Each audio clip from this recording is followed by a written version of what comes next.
Cambridgeshire Fens at G's. Welcome to Leaf viewers, and today we have our first ever virtual open farm Sunday. In the next 20 minutes I'm going to try and explain what we do here on the farm, how we produce our lettuce of all different shapes and sizes, and how at the same time we try and enhance our environment and also be fully sustainable at the same time. So at any point during the presentation, if you have questions, please post them, and once I'm finished I will then try and answer those and reply to all questions, and hopefully answer everything that you post. So we start here in one of our trial plots. Here we have a range of different colours, shapes and sizes. I'm just very quickly just going to go through, explain what they are and where you might see them and what they're used for. So the first crop here is a crop of romaine. Okay, so this is quite one of the tall pointy lettuces, packed very often as a twin pack, but used most commonly in the favourite Caesar salad. So this is a very sweet lettuce, very good for, like I say, for Caesar salads and those types of things, and one of our main core lines here within G's. As we walk across this way, in front of me here you'll see we have some speciality types. So these are used in bag salads and also sandwiches, and also when you go to restaurants, this then gives the plate some texture, some colour. They're more of a traditional lettuce flavour, so not as sweet as the romaine, more of a nuttier texture and a bit of a crunch, As we walk over the far side, we'll talk about this crop a little bit later.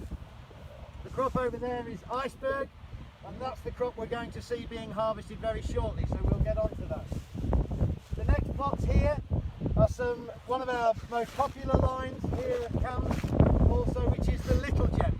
So this little gem again is packed as a twin pack lettuce and creates very nice small cup-shaped leaves, which are used for sandwiches and also presented on the plate as almost like a clamshell in some circumstances. Again, this is a very sweet lettuce, a good crunch, and very good, very convenient.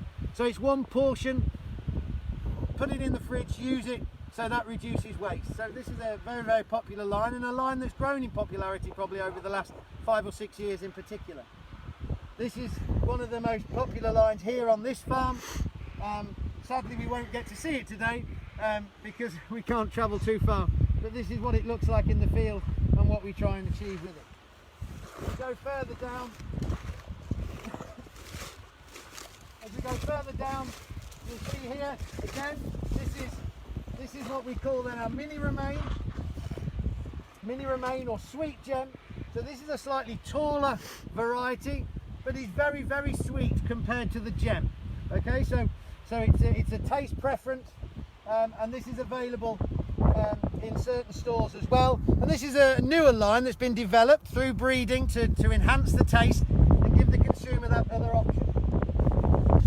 Okay, and then as we walk further down, you'll see in the background the reds. So over on the far side you've got red gems as well, that again complements the green. So again increases that appearance in a restaurant setting and on your plates at home. So very important. The presentation is very important for us. Okay, so as we walk and finish walking through the trial, again we have some of the crinkly specialities here. Some of these is what you would find in some of your burgers as well. So some of these lines are processed and go into some of your burgers, as well as going in the bag salads, in the supermarkets and on your restaurant plates as well. So very versatile type. So there's some of the shapes and sizes that we use here. Now we have to try and grow them. And over the last 5 or 6 years, the farm here has made a very big shift change with regards to how we grow our lettuces. Sustainability, carbon footprint, crop nutrition, crop health are all key words and key drivers for us to ensure that we carry on doing what we do here on the farm.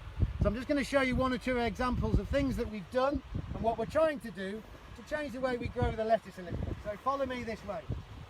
As If you look out over behind me, hopefully you can see a line of reeds and an area that looks a little bit almost rough and everything else. Now this is one of our very important nature wildlife corridors, and it serves two purposes.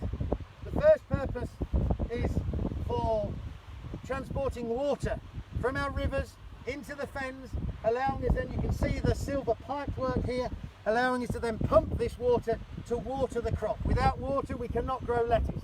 It will be dead inside 36 hours at planting if we do not have lettuce, if we do not have water. So this is very important. The other thing that this habitat gives us is it allows a corridor for movement of wildlife. We have hundreds and hundreds of kilometres of this precise habitat. So you start here with an area that grows wild next to the ditch. It's not sprayed off. You can see plants flowering over here to give biodiversity, something that 15 years ago, 10 years ago, you would have not have seen anywhere in the country, something that's really changed. And then the ditch itself, there's a nice water system filtered by reed, which is nature's way of filtering water, and that's feeding from the rivers, allowing us to then abstract and use onto our crops. So this is really, really important. So as we walk up the field here, so this is one thing that we're trying to enhance on the farm, and like I say, we've invested quite a considerable amount of money in the last few years to enhance these corridors, join them together, so just like a motorway system, wildlife has got places to move and join together.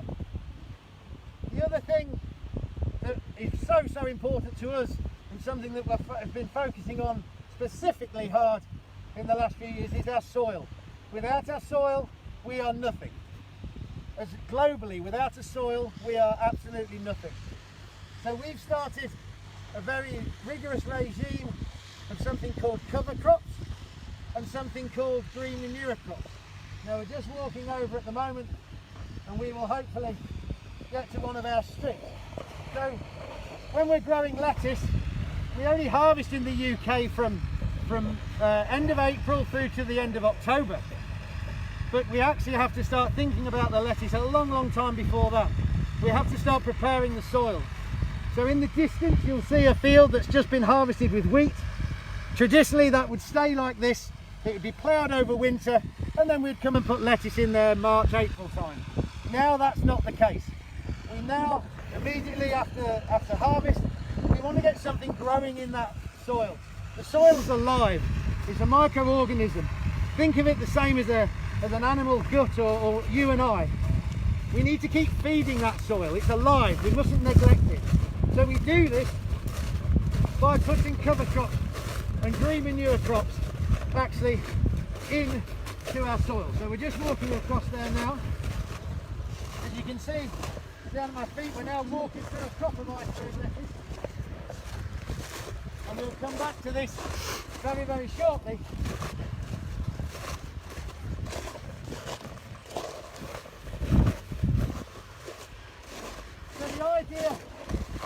So the idea of this change in tap is manifold.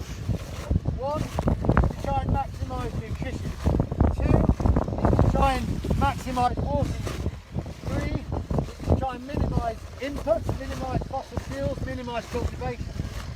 Four, it's to minimise nutrient input in particular.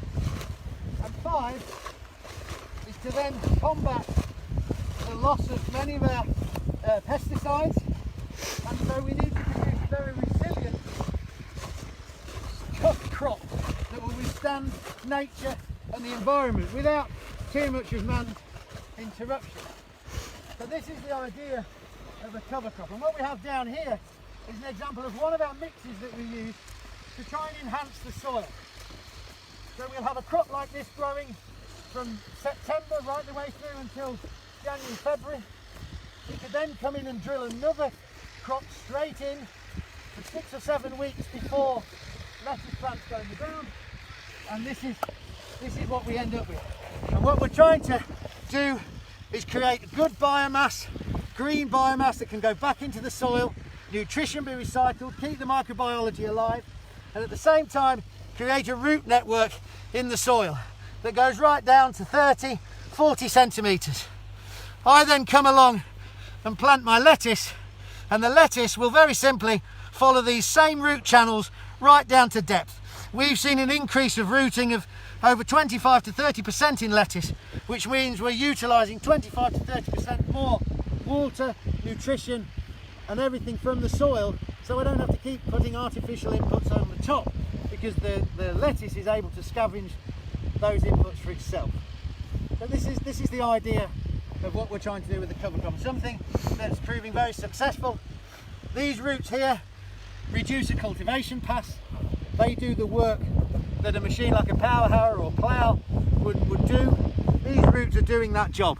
They're keeping the soil healthy, they're feeding the microbiology, and they're creating a perfect structure for then our lettuce crop to then grow. So it's not just a case of looking after the lettuce for the 6 weeks it may be in the ground in the summer. I'm already thinking about that land and already preparing the land for next May, June, when we're planting that summer lettuce. So that's what we do before the crop. Now let's talk about a little bit about the crop itself. Lettuce grows for the majority of the year in certain stages. We have to supply here in the UK 26 weeks of the year. The other 26 is then supplied by our sister farms in Spain to give a full 52-week supply to our customers. For the UK here, we have to first propagate our seeds in the greenhouse, and we propagate them in the little 3.8 centimetre blocks that you see here, and when the plants are about this size, we then plant them out into the field. So you may think that's quite simple.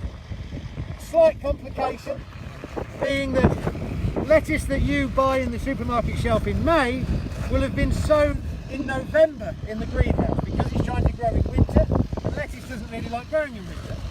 So we have to start very early and look after these in a greenhouse. Once we then plant them out, which will be February, they then take 11-12 weeks to grow, even in the field, before they're then ready to harvest. On the contrary, then in the summer, the same lettuce will only take 2 weeks in the greenhouse and only 5 to 6 weeks in the field. So a dramatic change. So lettuce reacts to the environment and conditions so quickly. And this is one of the challenges of producing lettuce day in, day out.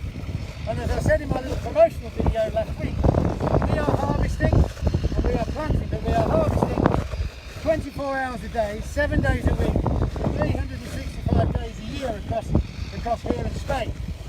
So like I say, the UK season is mainly from the end of April, beginning of May, through to the middle end of October, depending on frosts and other weather conditions. So this is what we have to do. So every plant is then planted out in the field, transplanted. 12 people on a machine can transplant around about 600-700 thousand a day. And then we then look after the crop. The water, like I said previously, weed control is a major concern as well, but we won't get into that today. And what we finish up with is hopefully a crop that's even and uniform, because what the customer wants is uniform, nutritious lettuce on the shelf every single day. So this here is what we're presenting with, and then the machine behind me is the packing machine and the harvesting rig that we then use to pack our lettuce. Everything is packed in the field, and as you see it in the supermarket or on the shop shelf, this is how it leaves the field. So I'm going to give you a quick tour of the rig, but I'm just going to explain what's happening first, because you won't be able to hear me maybe in there because of the noise. So at the front here, if you come a little bit closer,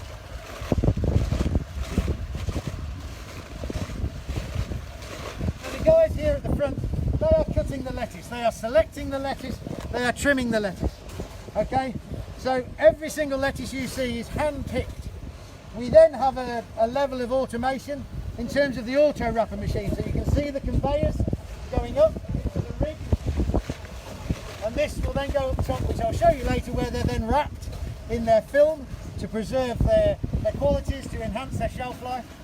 And then once they're on the rig, they're then packed into whatever customer we're packing for, labelled if required, given a best before date, etc., palletised, and then straight off to the coolers in one of the trailers that you see here.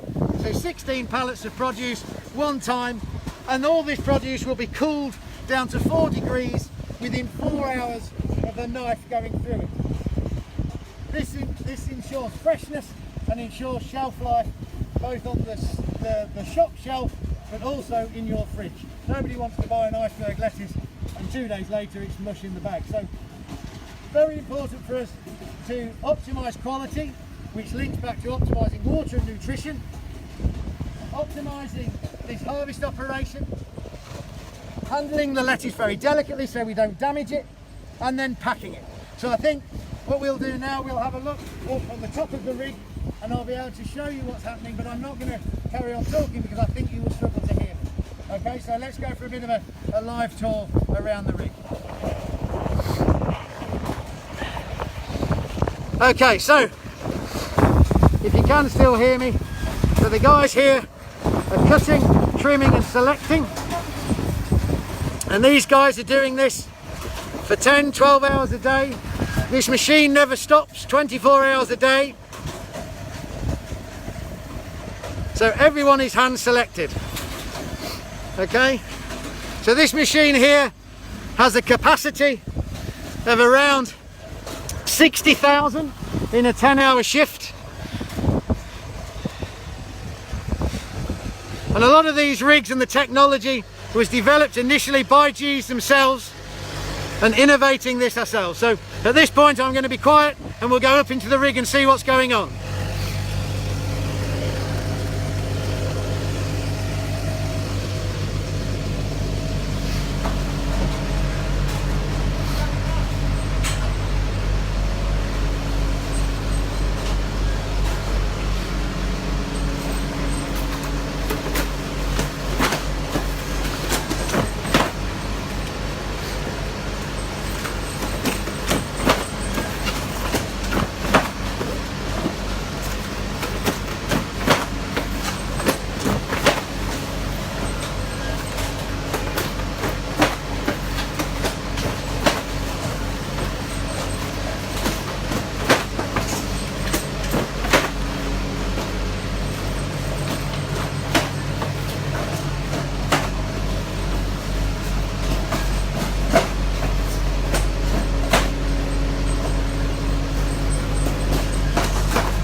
Process from a head in the field to a packed lettuce in a box, and hopefully you notice G's answer to origami, the box maker, making all those cardboard boxes fully recyclable and ready for the customer. So that kind of finishes our tour here of the lettuce. Like I said, if you have any questions, then post them online. I will answer in the next hour or so. I'll be replying. And I hope you enjoy the rest of the day. My colleague Milo is next up in the celery field with more excitement, so do enjoy that and keep safe, and I hope to see you all soon. Thank you very much.